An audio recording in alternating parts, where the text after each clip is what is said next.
पीड़कनाशी वे विषैले रसायन या उनका मिश्रण जो फसल को नुकसान पहुंचाने वाले पीड़कों को समाप्त करने या नियंत्रण करने के लिए उपयोग किए जाते हैं और ये पीड़कनाशी मूल रूप से संश्लेषित रसायन होते हैं। फिर है कीटनाशी। तो कीटनाशी का अर्थ है वे विषैले रसायन या उनका मिश्रण जो मुख्य फसल को नुकसान पहुंचाने वाले कीटों को समाप्त करने या नियंत्रण करने के लिए उपयोग किए जाते हैं। अब महत्वपूर्ण कीटनाशी हैं डीडीटी, जिसमें भी दो तरह के होते हैं, ऑर्गेनोक्लोरीन और ऑर्गेनोफॉस्फेट। तो ऑर्गेनोक्लोरीन जो है वो है अजैव निम्नीकरण यानी नॉन बायोडिग्रेडेबल, और ऑर्गेनोफॉस्फेट फॉस्फेट है वो है कम समय के लिए रहते हैं पर्यावरण में मौजूद। ठीक है, और ये जो ऑर्गेनोक्लोरीन है ये ज़्यादा समय के लिए पर्यावरण में मौजूद रहते हैं। तो ऑर्गेनोक्लोरीन क्लोरीन में आते हैं पहले डीडीटी, बीएचसी, एंडोसल्फान, एल्ड्रीन, डाएल्ड्रीन। फिर ऑर्गेनोफॉस्फेट में आते हैं पैराथियोन, मेलाथियोन, डाइक्लोरवोस, डायमिथोएट। फिर है कवकनाशी। तो कवकनाशी हैं जो फफूंद लगने वाले बीजाणुओं को समाप्त करने या नियंत्रित करने के लिए उपयोग किए जाते हैं। अब कवक से होने वाले रोग कौन कौन से हैं? तो ये रोग हैं rice blast, wheat smut, black rust, early blight, late blight. फिर इसके उदाहरण हैं कवकनाशी के थायरम, जिनेब, कैप्टॉन, कैप्टाफॉल, डाइक्लोरॉन। फिर है शाकनाशी। तो शाकनाशी होते हैं जो अवांछित खरपतवारों को समाप्त करने या नियंत्रित करने के लिए उपयोग किए जाते हैं।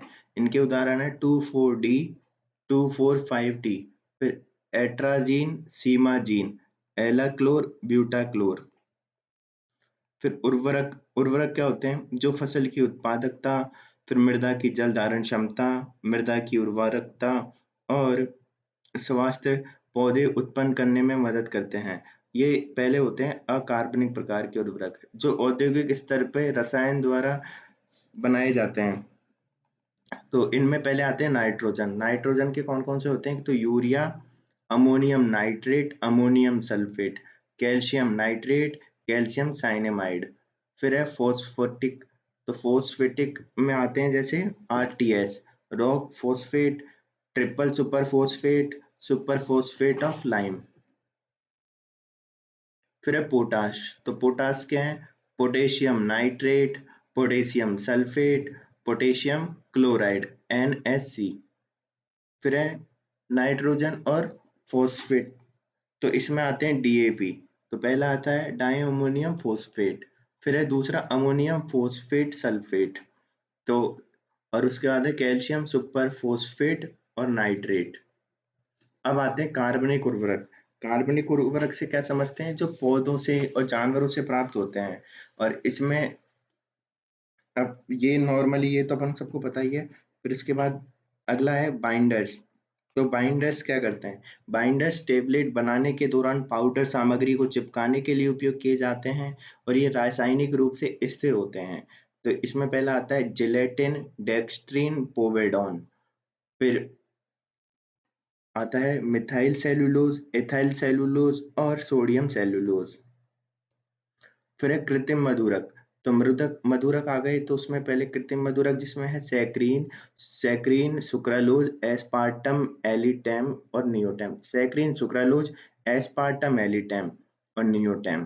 तो सैक्रीन होती है 550, फिर सुक्रालोज 600, एस्पार्टम 100, एलिटेम 2000 और नियोटेम 2000 से 7000। फिर सैक्रीन ताप पर स्थायी होती है, सुक्रोलोज भी ताप पे स्थायी होती है पर एस्पार्टम ताप पर स्थायी नहीं होती। फिर उसके बाद है प्रतिऑक्सीकारक। तो प्रतिऑक्सीकारक यानी एंटीऑक्सीडेंट। तो ये उपपाच्य क्रियाओं के दौरान मुक्त मूलकों को निष्क्रिय कर देते हैं और ऑक्सीकरण को ये अवरुद्ध कर देते हैं और ये इनको सफाई कर्ता भी कहते हैं। तो इनके उदाहरण है जैसे विटामिन में तो विटामिन A, C, E। फिर खनिज में सेलेनियम, मैग्नीज, जिंक, कॉपर। और फिर एंजाइम में अगर इनके उदाहरण देखें तो कौन सा है? सुपर केट ग्लूटापरी। तो है सुपर ऑक्साइड डिसम्यूटेज, फिर है कैटालेज, ग्लूटाथियोन परऑक्सीडेज और ग्लूटाथियोन रिडक्टेज। फिर खाद्य पदार्थों में तो क्या करते हैं एंटीऑक्सीडेंट, जैसे कि सड़ने से बचाते हैं और परिरक्षण में सहायता करते हैं। और इनमें हो गए जैसे sulphur dioxide, sulphide, BHT, BHA। फिर परिरक्षक, परिरक्षक क्या करते हैं, दुर्गंध को रोकते हैं, सूक्ष्म जीवों की वृद्धि को कम करते हैं और नष्ट होने से बचाते हैं। तो इनके उदाहरण है जैसे सोडियम बेंजोएट, सोरबेट, प्रोपियोनेट और पैराबीन्स। फिर एसिटिक एसिड और सिट्रिक एसिड। तो परिरक्षक को अपन याद रखेंगे कैसे, परोसो, परोसो से कैसे, पैराबीन, प्रोपियोनेट, फिर आर से परोसो, पैराबीन, ठीक है जो भी है। फिर औषधियाँ आती हैं जिसमें पीड़ाहारी और एनाल्जेसिक आती हैं पहली। तो ये होती है नॉन नार्कोटिक और नार्कोटिक। नॉन नार्कोटिक में आती है नसेड्स यानी नॉन एस्टेरॉयडल एंटी इन्फ्लामेटरी ड्रग्स, और नार्कोटिक में आती है असहाय दर्द होने पर नार्कोटिक का यूज करते हैं। तो नॉन नार्कोटिक में आती हैं PAN, पेन, पैरासीटामोल, एस्प्रिन, आइब्रूप्रोफेन और निमेसोलाइट, फिर डाइक्लोफिनेक सोडियम। पर इसमें नार्कोटिक में आती है मिर्कोफेंटाट्राइगनी यानी कि morphine, fentanyl, codeine, tramadol, methadone. फिर प्रशांतक यानी ट्रैंकुलाइजर, जो मानसिक रोगों में उपयोग किए जाते हैं और तंत्रिका सक्रिय औषधि होती है ये। तो इसमें उदाहरण है जैसे एल्प्राजोलम, फिर बेंजोडाइजेपाइन, क्लोरोडाइजेपॉक्साइड, डाइजेपाम, इक्वेनिल, मैप्रोमेट। तो ABCDEM। फिर है प्रति सूक्ष्म जीवी। तो प्रति सूक्ष्म जीवी में आते हैं जो सूक्ष्म जीवों की वृद्धि को कम करते हैं। इसमें पहली आती है एंटीबायोटिक, और ये पहली बार बनाई थी पॉल ए हर्लिक द्वारा, खोजी गई पहली बार। और ये संश्लेषित शल्फा औषधि थी जिसमें थी आर्सफेनेमिन और प्रोंटोसिल। तो आर्सफेनेमिन को ही बोलते हैं सिल्वर सन। फिर अलेक्जेंडर फ्लेमिंग ने पहली प्राकृतिक एंटीबायोटिक खोजी, तो उसका नाम था पेनिसिलिन। फिर एंटीबायोटिक के प्रकार, एक होती है बैक्टीरियोसिडल और एक होती है बैक्टीरियोस्टैटिक। बैक्टीरियोसिडल में होती है स्ट्रेप्टोमाइसिन, ऑफ्लोक्सोसिन, फिर है एमिनोग्लाइकोसाइड और पेनिसिलिन। फिर बैक्टीरियोस्टैटिक में आती है टेट्रासाइक्लिन, एरिथ्रोमाइसिन, क्लोरोमफेनिकॉल और सल्फर ड्रग। फिर स्पेक्ट्रम के आधार पर एंटीबायोटिक तीन प्रकार की होती है, एक होती है ब्रॉड स्पेक्ट्रम और एक होती है नैरो स्पेक्ट्रम और सीमित spectrum. Broad spectrum gram positive व ग्राम नेगेटिव दोनों के लिए उपयोगी होती है, और फिर है नैरो वाली सिर्फ या तो ग्राम पॉजिटिव या फिर ग्राम नेगेटिव। और सीमित स्पेक्ट्रम केवल एक जीव या एक रोग के लिए ही होती है। फिर है एंटीसेप्टिक, जो त्वचा कटने या घाव होने पर प्रयोग किया जाता है और गंध को दूर करने में। जैसे उदाहरण के तौर पे अपन देखेंगे alcohol, iodine, Dettol, boric acid, फिर hydrogen peroxide, hydrogen tincture, sorry iodine का टिंचर, ठीक है।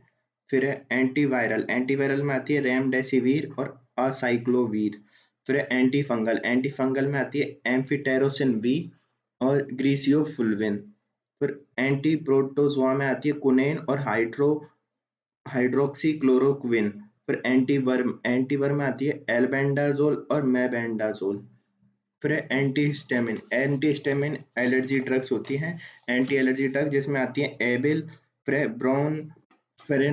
ब्रोमफेनेरिमीन, फिर क्लोरफेरेनिमीन, सिट्राजीन और लेवोसिट्राजीन।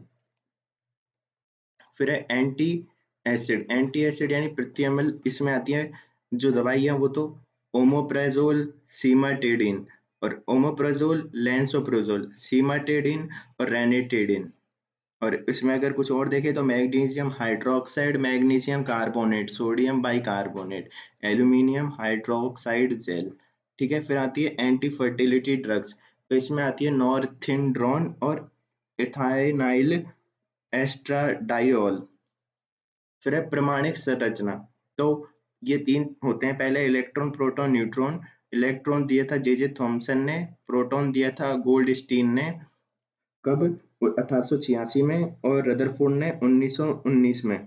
और न्यूट्रॉन दिया था जेम्स चैडविक ने 1932 में। अब इलेक्ट्रॉन पे आवेश होता है माइनस में 1.6 10 की पावर -19, और प्रोटॉन में होता है 1.6 10 की पावर 19, पर ये होता है पॉजिटिव में।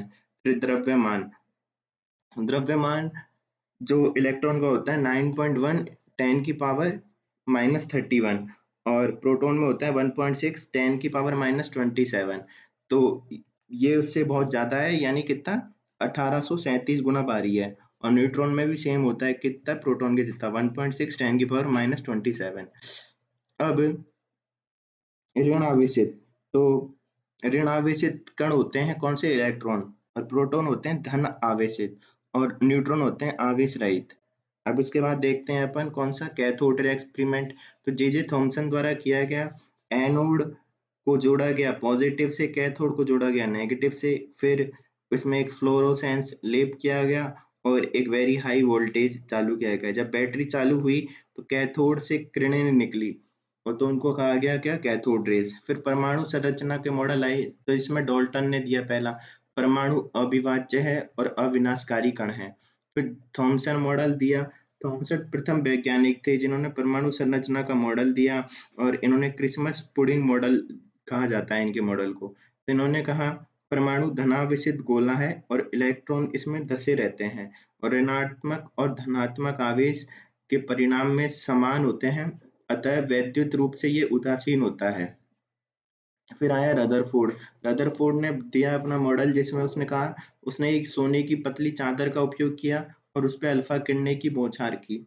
अब परमाणु का अधिकांश भाग उसने रिक्त बताया, और फिर उसने धनावेश बहुत कम स्थान घेरता है, उसने ये भी बात कही।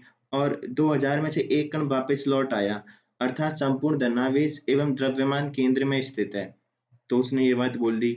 फिर उसने, उसकी कमियां क्या थी, तो उसने स्थायित्व की व्याख्या नहीं कर पाया। ठीक है, फिर वो इलेक्ट्रॉन की ऊर्जा की जानकारी देने में भी असमर्थ था। पर उसकी विशेषताएं क्या थी, उसने केंद्र में अत्यधिक सघन धन आवेशित भाग बताया, जिसको वो नाभिक, ठीक है। और चारों ओर वृत्ताकार पथ में चक्कर लगाते हैं, ये भी उसने बात की इलेक्ट्रॉन के लिए। तो चारों ओर वृत्ताकार पथ में इलेक्ट्रॉन चक्कर लगाते हैं। और नाभिक का आकार परमाणु की तुलना में उसने छोटा बताया, 10 की पावर -15, ये कम होता है किसे, 10 की पावर -10 से। फिर परमाणु का बोर मॉडल आया। तो बोर ने बोला परमाणु में धनावेशित नाभिक होता है और इलेक्ट्रॉन एक निश्चित कक्षा में चक्कर लगाते हैं। फिर प्रत्येक कक्षा का एक निश्चित ऊर्जा स्तर होता है, और नहीं, परमाणु में एक धनावेशित नाभिक, तो उसने नाभिक बताया उसको, ठीक है। फिर प्रत्येक कक्षा का एक निश्चित ऊर्जा स्तर होता है, और प्रथम ऊर्जा कक्षा में ऊर्जा निम्नतम होती है और बाह्य कक्षा में ऊर्जा स्तर भी बढ़ता जाता है। फिर ऊर्जा दी जाती है तो उच्च कक्षा में चला जाता है, ठीक है, जो निम्नतर कक्षा में होता है वो। और ऊर्जा की क्षति होती है तो उच्च कक्षा से निम्न कक्षा में आ जाता है, ठीक है। फिर संयोजकता, संयोजकता क्या होती है, कि बाहरी कक्षा में उपस्थित इलेक्ट्रॉनों को के संयोजी बाहरी कक्षा में जो उपस्थित इलेक्ट्रॉन है उनको तो संयोजी इलेक्ट्रॉन बोलेंगे। और परमाणु द्वारा अपना अष्टक पूर्ण करने हेतु लिए गए या दिए गए या साझा किए गए इलेक्ट्रॉन की संख्या क्या है, संयोजकता। जैसे कार्बन की संयोजी इलेक्ट्रॉन कितने होते हैं, 4, और इसकी संयोजकता कितनी होती है, 4, ठीक है।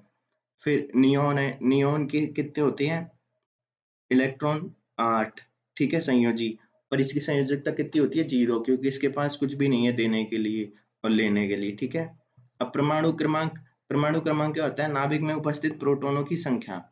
फिर किसी तत्व के सभी परमाणुओं के नाभिकों में प्रोटॉनों की संख्या समान होती है, और इसे जेड द्वारा प्रदर्शित किया जाता है। फिर द्रव्यमान संख्या क्या होती है, तो प्रोटॉन तथा न्यूट्रॉन की कुल संख्या, और संयुक्त रूप से इसको क्या कहते हैं, न्यूक्लियॉन्स, ठीक है, और ए द्वारा प्रदर्शित किया जाता है इसको। फिर समस्थानिक, समस्थानिक को कहते हैं परमाणु क्रमांक तो समान हो और द्रव्यमान संख्या होती है वो भिन्न हो, ठीक है। जैसे कि न्यूट्रॉन भिन्न संख्या के होते हैं इसमें, इसलिए इनकी द्रव्यमान संख्या भिन्न होती है। और इनके रासायनिक गुण भी समान होते हैं, पर इनके भौतिक गुण भिन्न होते हैं, ठीक है। जैसे कार्बन 12, कार्बन 13, कार्बन 14, और 1H1, 1H2, 1H3, तो इनमें भौतिक गुण डिफरेंट है, रासायनिक गुण समान है। फिर समबारिक, समबारिक में क्या है, परमाणु क्रमांक तो भिन्न है लेकिन द्रव्यमान संख्या इनकी समान है, और रासायनिक गुण भिन्न है और भौतिक गुण समान है, ठीक है? अब इनके रेडियोधर्मिता, अवधारणाएँ और अनुप्रयोग क्या हैं? तो रेडियोधर्मिता की अवधारणाएँ क्या हैं और इनके अनुप्रयोग क्या हैं? तो रेडियोधर्मिता होती है जब प्रोटॉन और न्यूट्रॉन के बीच वैसे तो प्रबल नाभिकीय आकर्षण बल होता है, पर जैसे-जैसे नाभिक का आकार बढ़ता है, न्यूट्रॉन प्रोटॉन की संख्या में अनुपात में भी परिवर्तन होता है। अब प्रबल नाभिकीय बल की प्रभावशीलता इसके कारण कम होती जाती है, परिणाम स्वरूप परमाणु अस्थिर हो जाता है। अब रेडियो सक्रियता क्या है कि तत्व जिनमें अस्थिर नाभिक स्वतः विघटित होकर विकिरण उत्सर्जित करे, इन विकिरणों को रेडियो सक्रिय विकिरण कहते हैं। तो इनकी इकाई होती है बैकुरल और इसको मापने का उपकरण होता है गीगर मूलर। फिर रेडियो सक्रिय विकिरण को बोलेंगे कौन कौन सी होती है, अल्फा बीटा गामा। तो अल्फा की पहचान हम कैसे करेंगे, हीलियम के रूप में। बीटा की कैसे करेंगे, इलेक्ट्रॉन के रूप में। और गामा होती है वो उच्च ऊर्जा विकिरणें होती हैं। फिर अल्फा में आवेश कितना होता है, +2 का। बीटा में कितना होता है, -1 का या +1 का। और गामा में 0 होता है, कुछ नहीं होता, ठीक है। फिर द्रव्यमान क्या होता है, अल्फा का 4 इकाई और बीटा का नगण्य होता है, मतलब होता है पर बहुत नगण्य। और गामा में द्रव्यमान होता है या द्रव्यमान रहित होती है। फिर अल्फा की आयन क्षमता क्या होती है, सर्वाधिक। पर बीटा की कितनी होती है, मध्यम। और गामा की कितनी होती है, न्यूनतम, ठीक है। पर भेदन क्षमता किसकी ज्यादा होती है, इसकी कम होती है, किसकी, अल्फा की। फिर बीटा की अल्फा से ज्यादा। और सर्वाधिक किसकी होती है, गामा की। फिर प्रास न्यूनतम होता है किसका, अल्फा का। और सबसे ज्यादा होता है गामा का। अब अल्फा क्षय क्या होता है, तो अल्फा क्षय स्वत स्फुट क्षय प्रक्रिया है, ठीक है। इसमें नाभिक का परमाणु क्रमांक 2 से बदल जाता है और द्रव्यमान संख्या 4 से बदल जाती है। और जैसे कि ए एक्स जेड, और तो ए -4 हो गया और जेड -2 हो गया। और फिर प्लस में आ गया 4 अल्फा 2, ठीक है। तो बीटा क्षय क्या होता है, स्वत स्फुट क्षय प्रक्रिया है। नाभिक का परमाणु क्रमांक 1 से बदल जाता है और द्रव्यमान संख्या समान रहती है। तो यहाँ पे द्रव्यमान संख्या समान रहती है, ठीक है। अब यहाँ पे क्या हुआ, ये 2 प्रकार के होते हैं, बीटा माइनस और बीटा प्लस। तो इलेक्ट्रॉन उत्सर्जन होता है बीटा माइनस में, जैसे कि ए एक्स जेड। तो ए वाई और जेड +1। तो जेड +1 हो गया यहाँ पे। तो बीटा माइनस और एंटी न्यूट्रिनो निकला यहाँ पे। तो द्रव्यमान संख्या तो इसमें समान ही है और परमाणु क्रमांक यहाँ से 1 से बढ़ गया। और इलेक्ट्रॉनों के साथ यहाँ पे एंटी न्यूट्रॉनों का उत्सर्जन हुआ। अब ये किसमें क्या हुआ है कि एक न्यूट्रॉन था वो प्रोटॉन में बदल गया। तो इसलिए प्रोटॉन की संख्या तो बढ़ गई और जो अपना वो था परमाणु क्रमांक, सॉरी परमाणु क्रमांक क्या, वो द्रव्यमान संख्या वो समान रही, ठीक है। फिर यहाँ पे प्रोजेस्टेरॉन उत्सर्जन यानी बीटा प्लस। तो इसमें क्या हुआ, ए एक्स जेड, यहाँ पे ए वाई और जेड -1 हो गया। तो यहाँ पे प्रोजेस्टेरॉन निकला एक पॉजिटिव और एक न्यूट्रॉन निकला, ठीक है। तो अपन जैसे इलेक्ट्रॉन होता है नेगेटिव, तो न्यूट्रिनो का उल्टा क्या होता है, एंटी। तो ऐसे याद रखेंगे, इलेक्ट्रॉन के साथ तो एंटी आता है और पॉजिस्ट्रॉन के साथ, पॉजिटिव के साथ न्यूट्रिनो आता है, ठीक है। अब द्रव्यमान संख्या तो यहाँ पे समान ही रहेगी, पर परमाणु क्रमांक 1 से कम हो जाएगा क्योंकि इसमें इस बार प्रोटॉन न्यूट्रॉन में बदल गया और पॉजिस्ट्रॉन के साथ न्यूट्रॉन का उत्सर्जन होता है यहाँ पे। अब स्थिरता प्राप्त करने के 2 प्रकार होते हैं, एक तो रेडियो सक्रियता होती है या फिर नाभिकीय विखंडन होता है। अब रेडियो सक्रियता के अनुप्रयोग क्या हैं? तो कृषि क्षेत्र में जैसे उच्च उत्पादकता, रोग प्रतिरोधी, मौसम प्रतिरोधी, उन्नत किस्म विकसित की जा सकती है, जैसे बार्क ने अभी की है, ट्राम्बे, सिसवानिया, रोस्टेटा। फिर नाइट्रोजन फिक्सेशन क्रिया में वो अच्छी है ये वाली फसल, ठीक है। और फिर परिरक्षण में काम देती हैं ये गामा किरणें द्वारा, ठीक है। अब उद्योग में क्या काम करते हैं, तो उद्योग में करते हैं लिंकेज, लीकेज और लेजर के काम में। जैसे लिंकेज यानी मोटाई और घनत्व मापने के लिए, ठीक है। फिर लीकेज में जैसे रिसाव का पता लगाने में, और लेजर में यानी कि लेजर निर्माण में, शीट काटने में किया जाता है। अब स्वास्थ्य और चिकित्सा में जैसे किया जाता है इसका उपयोग, जैसे टीबी की जांच होती है, सेरी डायग्नोसिस किट उसमें। फिर कोबाल्ट 60 कैंसर के लिए, आयोडीन 131 थायराइड की जांच के लिए, और आयरन 59 एनीमिया का अध्ययन के लिए। फिर जल संसाधन में स्रोत की पहचान के लिए, शुद्धिकरण के लिए, और जो अंत प्रवाही नदियां हैं उनका मार्ग पता करने के लिए। फिर कार्बन डेटिंग क्या है, ये एक्सेलेरोमीटर मास स्पेक्ट्रोमीट्री द्वारा इसको किया जाता है। और फिर कार्बन 14 कार्बन के रेडियो एक्टिव होते हैं। तो रेडियो एक्टिव समस्थानिक की मात्रा के आधार पर जीवाश्म की आयु निर्धारित की जाती है। और खोज इसकी की थी विलार्ड लिब्बी द्वारा 1949 में। और अर्धायु होती है इसमें 5730 और अधिकतम ये 50,000 साल पुराने जीवाश्म की निकाल सकते हैं। फिर कार्बन और इसके यौगिक और उनके घरेलू और औद्योगिक अनुप्रयोग। तो ये कार्बन अधातु होते हैं, इनका परमाणु क्रमांक कितना होता है 6। फिर इलेक्ट्रॉनिक विन्यास होता है 1s2 2s2 2p2। फिर संयोजी इलेक्ट्रॉन होते हैं 4। अब मुक्त रूप से ये कहाँ-कहाँ मिलता है? हीरा, ग्रेफाइट और कोयला आदि में। और संयुक्त रूप से मिलता है कार्बोनेट में, हाइड्रोकार्बन में और बाइकार्बोनेट में। फिर कार्बन परमाणु के मध्य जो बंध होता है वो अत्यधिक प्रबल होता है। तो परमाणु के मध्य तो ये होता है, पर जो दूसरे अगर किसी के साथ बना रहा है तो वहां पे वो वीक होता है। ठीक है। कार्बन सुबह या अन्य तत्वों से संयोजी बंध बनाता है और यौगिकों का इनका कथनांक और गलनांक कम होता है। सभी वस्तुओं का ये आधार है। अब पहले आते हैं हाइड्रोजन। तो हाइड्रोजन में होता है हाइड्रोजन तथा कार्बन के यौगिक और परमाणुओं के मध्य एकल, द्वय और त्रिबंध हो सकते हैं। फिर इनमें भी प्रकार होते हैं संतृप्त यौगिक और असंतृप्त। तो संतृप्त होते हैं जो केवल एक आबंध से जुड़े होते हैं और असंतृप्त होते हैं वो द्वि और त्रि आबंध से युक्त होते हैं। अब जैसे अल्केन, अल्कीन, अल्काइन। ठीक है। अब कार्बन के क्रियात्मक समूह के नाम बताएंगे तो अपन बता देंगे एल्कोहल, एल्डिहाइड, कीटोन, कार्बोक्सिलिक अम्ल। फिर कार्बन की विशेषताएं क्या हैं? तो कार्बन एक सार्वत्रिक तत्व है क्योंकि श्रृंखलन तथा चतु संयोजकता के गुण के कारण बड़ी संख्या में यौगिक बना सकता है। फिर श्रृंखलन, कार्बन में कार्बन के ही अन्य परमाणुओं के साथ बंध बनाने की क्षमता होती है। चतु संयोजकता, चार संयोजकता 4 होती है। फिर ईंधन के रूप में उपयोग करने के कारण कार्बन यौगिकों को ऑक्सीजन की उपस्थिति में जलाते तो अधिक ऊष्मा निकलती है और ऊर्जा व प्रकाश भी निकलता है और ये निरंतर चलते रहते हैं। बार-बार ऊष्मा की आवश्यकता नहीं होती और इनका कैलोरी मान भी उच्च होता है। फिर हाइड्रोजनीकरण, तो असंतृप्त हाइड्रोकार्बन में हाइड्रोजन जोड़ने की प्रक्रिया जिसमें संतृप्त जिससे वो संतृप्त हो जाए। ठीक है, इसको हाइड्रोजनीकरण कहते हैं। जैसे उदाहरण अल्कीन से अल्केन। और इसका उपयोग किया जाता है कहाँ? वनस्पति तेलों को वनस्पति घी में बदलने के लिए। फिर है कार्बन के यौगिकों के रासायनिक गुणधर्म जिसमें दहन, तो सभी अपरूपों को ऑक्सीजन की उपस्थिति में दहन कर सकते हैं। जैसे CH4 प्लस O2 देता है हमको CO2 प्लस H2O और ऊष्मा या प्रकाश। और कौन सी संतृप्त जब जलती है तो स्वच्छ ऊर्जा निकलती है और असंतृप्त जलती है जब काला धुआं निकलती है।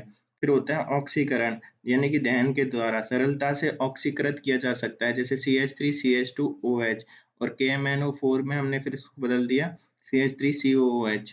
अब होती है संकलन अभिक्रिया। संकलन यानी एडिशन। तो इस क्रिया में असंतृप्त को हम संतृप्त में बदल सकते हैं। फिर एक होती है इसमें सब्स्टिट्यूशन यानी प्रतिस्थापन। तो संतृप्त हाइड्रोकार्बन को वैसे तो हम नहीं प्रतिस्थापित कर सकते, पर सूर्य के प्रकाश में क्लोरीन हाइड्रोजन के परमाणु को प्रतिस्थापित कर देती है। फिर कार्बन के अवरूप में आते हैं। जैसे इसके भौतिक गुण भिन्न होते हैं, रासायनिक गुण समान होते हैं, पर इसकी जो भिन्नता परमाणुओं की भिन्न-भिन्न अवस्था के कारण होती है। जैसे हीरा, ग्रेफाइट और ये। तो अब इसके अवरूप देखते हैं। 2 प्रकार के होते हैं, एक क्रिस्टलीय और अक्रिस्टलीय। क्रिस्टलीय यानी एक ही अवस्था में होते हैं, जैसे हीरा, ग्रेफाइट। और अक्रिस्टलीय में जैसे उनका पैटर्न बदलता रहता है, तो कोयला, चारकोल। अब हीरा, हीरा क्या होता है? क्रिस्टलीय अवरूप है और अब ये पारदर्शी है व रंगीन है। फिर ये पूर्ण आंतरिक परावर्तन होता है और इसका अपवर्तनांक 2.1 है और इसमें त्रिविमीय चतुष्फलकीय संरचना है। फिर विद्युत का कुचालक है, ऊष्मा का ये सुचालक है और अम्ल क्षार का प्रभाव नहीं होता। गलनांक इसका उच्च होता है, सबसे कठोर पदार्थ है। फिर ग्रेफाइट, ग्रेफाइट क्या है? क्रिस्टलीय अपरूप है, अपारदर्शी है, चिकना मुलायम होता है, षटकोणीय परतदार संरचना होती है, विद्युत का सुचालक होता है, उपयोग बैटरी, सोलर पैनल में, पेंसिल निर्माण में और उच्च ताप सहनशील क्रूसिबल बनाने में और स्नेहक के रूप में और लोह की वस्तु पर पॉलिश करने में और इलेक्ट्रोड बनाने में। फिर फुलरीन आता है। फुलरीन की संरचना फुटबॉल के समान होती है और इसके अणु में 60, 70 या अधिक कार्बन परमाणु होते हैं। फिर C6O सर्वाधिक स्थायी है इसमें। C6O विद्युत का कुचालक है और उपयोग इसका किया जाता है गैस शुद्धिकरण में और आणविक बेयरिंग में। फिर होता है कोयला। कोयला होता है अक्रिस्टलीय होता है, हाइड्रोजन, सल्फर, नाइट्रोजन भी उसके साथ में होते हैं और ये उत्पत्ति वास्तविक वनस्पतिक पदार्थ से होती है इसकी। और हमने 52% विद्युत का उत्पादन कोयले से किया जा रहा है। फिर एक कार्बनीकरण की प्रक्रिया होती है जिसमें कार्बनिक पदार्थों का रूपांतरण अवशेषी पदार्थों में पाइरोलिसिस द्वारा किया जाता है। तो इस प्रक्रिया से कोयले का निर्माण किया जाता है। फिर पदार्थ की अवस्थाएं क्या होती हैं, तो जिसमें द्रव्यमान, आयतन हो, स्थान घेरते हैं और इंद्रियों से महसूस हो, तो वो पदार्थ कहलाते हैं, जैसे हवा, वायु। ठीक है, वायु, जल। फिर पदार्थ के कणों के लक्षण या विशेषताएं क्या है, तो इनके मध्य स्थान होते हैं, मध्य अंतराण्विक आकर्षण बल होते हैं, गतिज ऊर्जा के कारण निरंतर गतिमान होते हैं और विसरण की प्रकृति होती है। फिर पदार्थों का वर्गीकरण करें तो हम भौतिक अवस्था में जैसे ठोस, द्रव, गैस, और रासायनिक गुण में तत्व, यौगिक और मिश्रण। तो तत्व तो ठीक है, यौगिक क्या होते हैं जिनमें अनुपात निश्चित होता है, और मिश्रण क्या होते हैं जिनके अनुपात निश्चित नहीं होते हैं। अब गुण, गुण में अंतर आणविक में, तो ठोस का सबसे कम होते हैं और ठोस में सबसे ज्यादा होता है और गैस में सबसे कम होता है। फिर गतिज ऊर्जा, तो गतिज ऊर्जा ठोस में बहुत कम होती है और गैस में सर्वाधिक होती है। फिर विसरण, विसरण ठोस में नगण्य होता है और सबसे ज्यादा गैस में होती है। फिर होता है आयतन, आयतन निश्चित होता है ठोस का, द्रव का भी निश्चित होता है पर गैस का परिवर्तित है। फिर आकार, आकार ठोस का निश्चित है, द्रव का परिवर्तित है और गैस का परिवर्तित होता रहता है। फिर घनत्व ठोस का सर्वाधिक है और गैस का न्यूनतम है। फिर संपीड्यता, तो ठोस की नगण्य है और गैस की सर्वाधिक है। फिर ठोसों का वर्गीकरण, तो ठोस में अपन पहले देखते हैं दो प्रकार के होते हैं, क्रिस्टलीय और अक्रिस्टलीय। तो व्यवस्था के आधार पर क्रिस्टलीय अवयव कणों की लंबी दूरी तक नियमित व्यवस्था होती है, पर अक्रिस्टलीय अवयव कणों की कम दूरी तक नियमित व्यवस्था में रहते हैं। और आकार क्रिस्टलीय निश्चित ज्यामिति के होते हैं और अक्रिस्टलीय अनिश्चित ज्यामिति के होते हैं। फिर समरूपता क्रिस्टलीय ठोस में उपस्थित होती है पर अक्रिस्टलीय में अनुपस्थित होती है। फिर क्रिस्टलीय ठोस में देशिकता विभिन्न दिशाओं में और भौतिक गुण अलग अलग होते हैं। फिर अक्रिस्टलीय देशिकता सभी दशाओं में भौतिक गुण समान होता है। फिर गलनांक, तो क्रिस्टलीय ठोस गलनांक निश्चित ताप पर होता है और एक लंबी रेंज परास पर होता है। फिर क्रिस्टलीय ठोस संपीड्यता असंपीड्य होते हैं और अक्रिस्टलीय ठोस में संपीड्यता ये संपीड्य होते हैं। फिर क्रिस्टलीय ठोस में प्रकृति होती है वास्तविक ठोस की, पर अक्रिस्टलीय ठोस में प्रकृति होती है आभासी ठोस की। अब ठोसों में विद्युत चालकता या बैंड थ्योरी, तो चालकता के आधार पर कंबंशन बैंड और बैलेंस बैंड में दूरी चालकों के अंदर अतिव्यापित होती है, यानी कि ओवरलैप होते हैं। फिर अर्धचालक में दूरी कंबशन बैंड और बैलेंस बैंड के मध्य दूरी कम होती है और कुचालकों को में बैलेंस बैंड और कंबशन बैंड में दूरी बहुत अधिक होती है। फिर चालकों में इलेक्ट्रॉन को कम ऊर्जा की आवश्यकता होती है पर अर्धचालक में कम ऊर्जा की आवश्यकता होती है, पर कुचालक में अत्यधिक ऊर्जा की आवश्यकता होती है। फिर चालक में चालकता विद्युत ऊष्मा के सुचालक होते हैं। अर्धचालक में चालकता देखें तो अशुद्धियां मिलाकर इनको चालकता में वृद्धि किया जा सकता है। ठीक है, जैसे सिलिकॉन, जर्मेनियम। फिर है ना और इनके कुचालक में जैसे ये तो कुचालक ही होते हैं, फिर चालक में जैसे धातु और मेटल होते हैं। अर्धचालक हो गए सिलिकॉन, जर्मेनियम, और कुचालक में कांच, रबर और प्लास्टिक। फिर द्रव अवस्था आती है तो वाष्पीकरण, वाष्पीकरण क्या है, एक प्रक्रिया है जिसमें कमरे के ताप पर द्रव वाष्प में बदल जाए। ठीक है, और इसका निर्भर करता है ताप पर, क्षेत्रफल पे और आर्द्रता पे। फिर इसमें होता है ससंजक बल, यानी एक ही प्रकार के अणुओं के मध्य लगे, और जैसे पानी के अणु है। फिर आसंजक बल, जो दो भिन्न प्रकार के अणुओं के बीच लगे, और जैसे पानी तथा बर्तन के अणुओं के मध्य। फिर पृष्ठ तनाव क्या है, तो द्रव की सतह पर एकांक लंबाई पर लगने वाला लंबवत बल और द्रवों की न्यूनतम क्षेत्रफल रखने की प्रवृत्ति होती है। पृष्ठ तनाव के अनुप्रयोग जैसे साबुन के बुलबुले कम पृष्ठ तनाव कर देते हैं और आकार को बढ़ा देते हैं।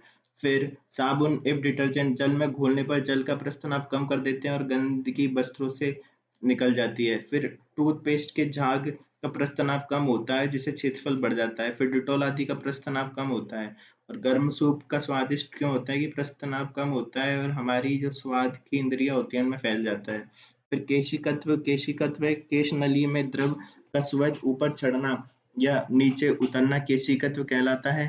केश नली में कोई द्रव कितनी सीमा तक ऊपर चढ़ेगा वो त्रिज्या पर निर्भर करता है। जब असंजक बल ससंजक बल से अधिक होता है और दीवारों को गीला करता है, नली में चढ़ने लगता है और सतह अवतल हो जाती है। ठीक है, पर जब ससंजक बल असंजक बल की तुलना में अधिक होता है, दीवारों को गीला नहीं करता, नली से नीचे गिरता है और सतह उत्तल होती है। उदाहरण पारा। और ऊपर वाले का उदाहरण था कौन सा, जल। फिर अनुपयोग कहाँ है, जैसे कॉफी की महीन कणिकाओं द्वारा शीघ्र घुलते हैं।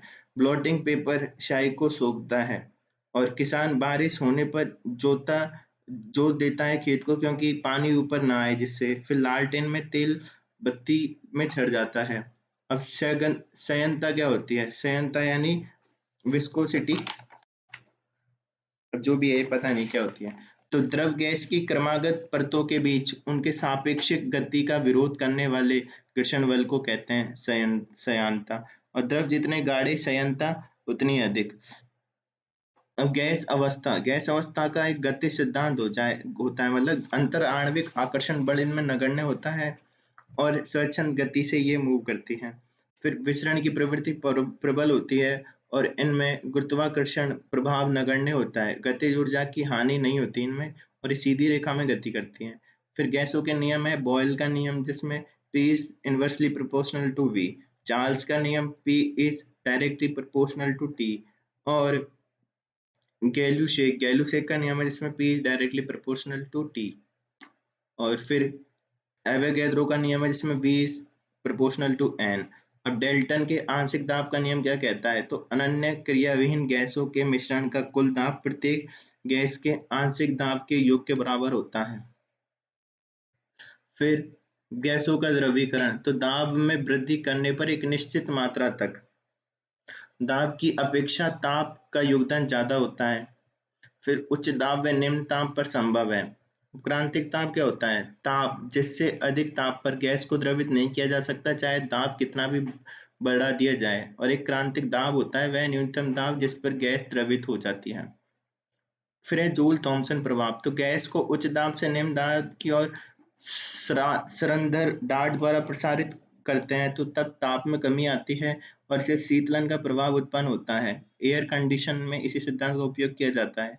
फिर होती है एलपीजी और सीएनजी, तो LPG butane propane iso butane और सीएनजी में होते हैं मीथेन। ठीक है, फिर उपयोग किया जाता है एलपीजी का कुकिंग गैस में और सीएनजी का वाहनों में।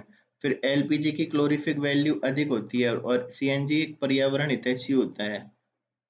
फिर एलपीजी में अपन यूज करते हैं इथाइल मरकैप्टन क्योंकि रिसाव की पहचान करने के लिए, क्योंकि इसकी कोई खुशबू नहीं होती। फिर धातु अधातु और उपधातु, तो धातु और अधातु में डिफरेंस देखते हैं। धातु क्या होती है, ठोस, और अधातु ठोस द्रव गैस कुछ भी हो सकती है। फिर धातु आघातवर्धीयता होती है और अधातु नहीं होती। फिर धातु में तन्यता होती है यानी कि तार बनते हैं, पर अधातु तार नहीं होते। फिर धातु चमकीली होती है, अधातु चमक नहीं होती। धातु टकराने पर ध्वनि निकालती है, अधातु ध्वनि नहीं निकालती। धातु सुचालक होते हैं, अधातु कुचालक होते हैं। फिर उपधातु, उपधातु जिनमें धातु और धातु दोनों के लक्षण हों, तो धातुओं जैसे दिखते हैं पर अधिक भंगुर होते हैं, जैसे बोरोन, सिलिकॉन, जर्मेनियम। फिर एंटीमनी। फिर सबसे हल्का धातु कौन सा है, लिथियम। सबसे भारी है ओस्मियम। और सब गलनांक का कम किसका है, पारा का। और अधिक किसका है, टंगस्टन। फिर अयस्क, अयस्क आ गए, तो अयस्क में कौन है, धात्विक यौगिक जिनमें धातु की अपेक्षाकृत उच्च सांद्रता होती है और तत्व विशेष को सुविधाजनक और किफायती तरीके से प्राप्त किया जा सकता है। तो सभी खनिज अयस्क नहीं होते परंतु सभी अयस्क खनिज होते हैं। फिर प्रमुख अयस्क कौन कौन से हैं, तो लोहे के कौन कौन से हैं, मैग्नेटाइड, हेमेटाइड, लिमोनाइट, सेडराइट। फिर एल्यूमिनियम के बॉक्साइड, कोरंडम, क्रोलाइट, एल्यूमिना। फिर तांबे के कौन से, कॉपर, पायराइट, क्यूपराइट, मेलाकाइट। फिर जिंक के कौन से, जिंक ब्लेंड, जिंकाइट और कैलेमाइन। फिर सोना के कौन से, कैल्वेराइट, सिल्वेनाइट। फिर चांदी के हैं अर्जेंटाइट, सिल्वेनाइट, गैलेना, क्लोरार्जीराइट। फिर मरकरी का कौन सा है, सिनेबार। सीसा का कौन सा है, गैलेना। टिन का कौन सा है, कैल्सीटेराइट। फिर यूरेनियम का पिच ब्लेंड, रेडियम का पिच ब्लेंड, थोरियम का थोरियम ऑक्साइड। अब मिश्र धातु, जब दो या दो से अधिक धातु या फिर के समांगी मिश्रण, या फिर एक धातु हो एक अधातु हो उसका भी समांगी मिश्रण, तो उसको कहते हैं मिश्र धातु। कांसा, कांसा बनता है तांबा और टिन से। फिर घंटी तांबा और टिन से। फिर पीतल तांबा और जिंक से, ताज, ठीक है। फिर गन मेटल तांबा, जिंक, टिन, टिन से।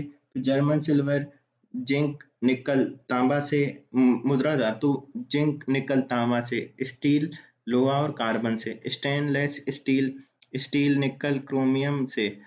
और फिर है फ्यूज तार जो बनता है सीसा टिन से। सोल्डर धातु सीसा टिन से। और कृत्रिम सोना कॉपर और एल्यूमिनियम से, ठीक है।